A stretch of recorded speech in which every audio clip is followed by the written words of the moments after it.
Assam gas কোম্পানীৰ ভিতৰত চলি থকা বিভিন্ন সমস্যাসমূহক লৈ দুলীয়াজানত চাৰিটাকৈ সংগঠনৰ গেছ কোম্পানীৰ মুখ্য প্ৰবন্ধকৰ ওচৰত স্মাৰক পত্ৰ প্ৰেৰণ কৰে। মতক যুৱ ছাত্ৰ সন্মিলন, অসমীয়া যুৱ মঞ্চ, সদ অসম টাই আহোম ছাত্ৰ সন্থা, সদ অসম গাড়ী চালক সন্থাকে আদি কৰি চাৰিটাকৈ সংগঠনে অসম গেছ কোম্পানীৰ অধীনত চলি থকা ঠিকাসমূহৰ মুকলি নিবিদা আহ্বান কৰি যোগ্যজনক ঠিকা প্ৰদান কৰা, অসম গেছ কোম্পানীত চলি থকা ট্ৰেভেল এজেঞ্চিৰ বাহনসমূহ বন্ধ কৰি অতি শীঘ্ৰে মুকলি নিবিদা কৰা, অসম গেছ কোম্পানী নতুনকৈ ঠিকা ফাৰ্মৰ নিবিদা আহ্বান কৰি 100% স্থানীয় যুৱক যুৱতীক ঠিকা ফাৰ্ম দিয়াৰ ব্যৱস্থা কৰাৰ কথা উল্লেখ কৰে প্ৰেছ বিবৃতি যোগেদি। আনহাতে তেওঁলোকৰ দাবীসমূহ মানি নল'লে ভৱিষ্যতে বৃহৎ আন্দোলন কৰিবলৈ বাধ্য হ'ব বুলিও জনাই চাৰিটাকৈ সংগঠনে। দুলীয়াজানৰ পৰা কিশোৰ কুমাৰৰ report, north east frontier news.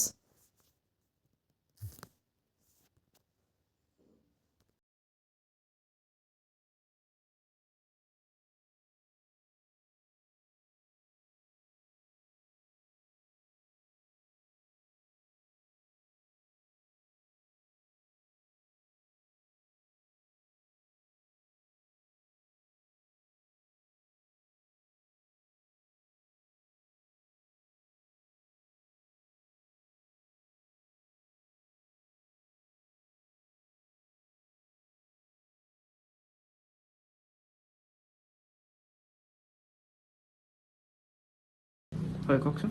নমস্কাৰ, আমি অসম গেছ কোম্পানী সদৌ অসম গাড়ী চালক সন্থা দুলীয়াজান আঞ্চলিক সমিতিৰ অসম গেছ কোম্পানীৰ আমি গাড়ী চালক হিচাপে আমি কৰ্মৰত কৰি আছিলোঁ।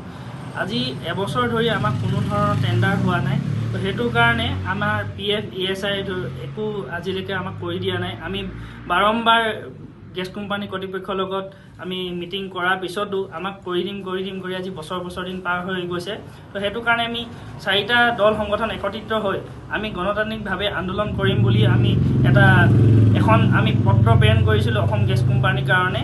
আৰু অসম গেছ কোম্পানীয়ে যিখন আমাক পত্ৰ প্ৰেৰণ কৰিছে, আজি এবছৰ ধৰি আমাক মৌখিকভাৱে সেইদৰে আমাক কৈ আহিছে যে অসম গেছ কোম্পানীয়ে টেণ্ডাৰ কৰিব। আজি এবছৰ ধৰি আমাক এনেকৈ পাৰ কৰাই আহিছে।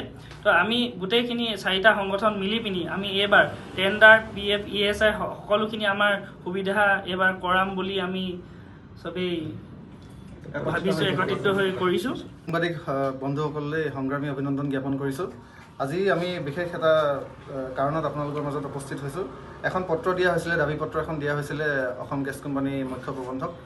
তেওঁক অসম গেছ কোম্পানীৰ ভিতৰচোৱাত হৈ থকা অনিয়মৰ কাৰণে আমি এখন পত্ৰ দিছিলোঁ, দাবী পত্ৰ। সেই পত্ৰৰ কিছু আমাৰ দাবীসমূহ আছিলে। আমাৰ সদৌ টাই আহোম ছাত্ৰ সন্থাৰ দুলীয়া আঞ্চলিক সমিতিৰ পৰা যিকেইটা দাবী আছিলে, সেই দাবীসমূহ মই আপোনাক পাঠ কৰি দিছোঁ।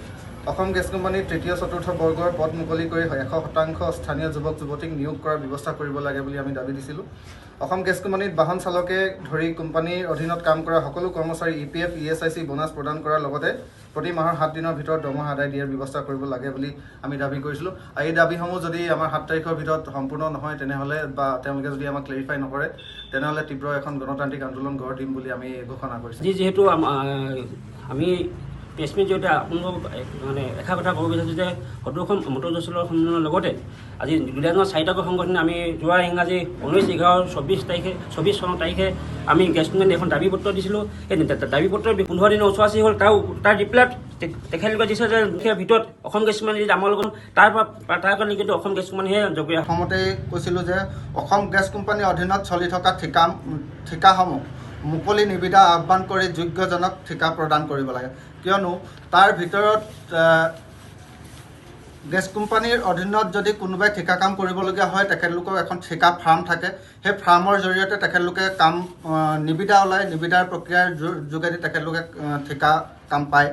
কিন্তু আজিকালি আমি অসম গেছ কোম্পানী দেখিবলৈ পাইছোঁ কোনো ফাৰ্মৰ ছিষ্টেম নাই বা নিবিদা প্ৰক্ৰিয়া মুকলি নকৰাকৈ কোনোবা জাতীয় সংগঠন সোমাই তাত ঠিকা কাম কৰি আছে, কোনোবা সাংবাদিক সোমাই গৈ তাত ঠিকা কাম কৰি আছে বা কোনোবা বেলেগ ক'ৰবাৰ মানুহ আহি তাত কাম কৰি আছে। সেই কামসমূহৰ বিষয়ে আমি এই দাবীটো জনাইছিলোঁ। সেই নিবিদাত দুলীয়াজানৰ স্থানীয় যুৱক যুৱতী অংশগ্ৰহণ কৰিব পৰা ব্যৱস্থা কৰিব লাগে। কিয়নো আমি দেখিবলৈ পাইছোঁ অসম গেছ কোম্পানীৰ অধীনত প্ৰায় 60-70খন গাড়ী চলি আছে। সেই গাড়ীসমূহ তেখেতলোকে কিছুমান আজি এবছৰ ধৰি টেণ্ডাৰ মুকলি কৰা নাই বা নিবিদা মুকলি কৰা নাই। সেই গাড়ীসমূহ তেখেতলোকে এটা এজেঞ্চিক এজেঞ্চিৰ পৰা গাড়ীসমূহ লৈ মানে তেখেতলোকক কোম্পানীৰ ভিতৰত চলাই আছে। মুকলি কৰা 20 জন নিবনুৱা যুৱক সংস্থাপিত হ'ব পাৰিব। লগতে তেখেতলোকৰ এতিয়া বৰ্তমান চলি থকা গাড়ীসমূহত যিবিলাক ড্ৰাইভাৰ আছে তেখেতলোকক PF ESIকে ধৰি বনাছ চনাছ একো দিয়া নাই। তেখেতলোকে এই সকলোখিনি কৰিবৰ কাৰণে অসম গেছ কোম্পানীক আমি এই দাবী পত্ৰ প্ৰেৰণ কৰিছিলোঁ। ধন্যবাদ।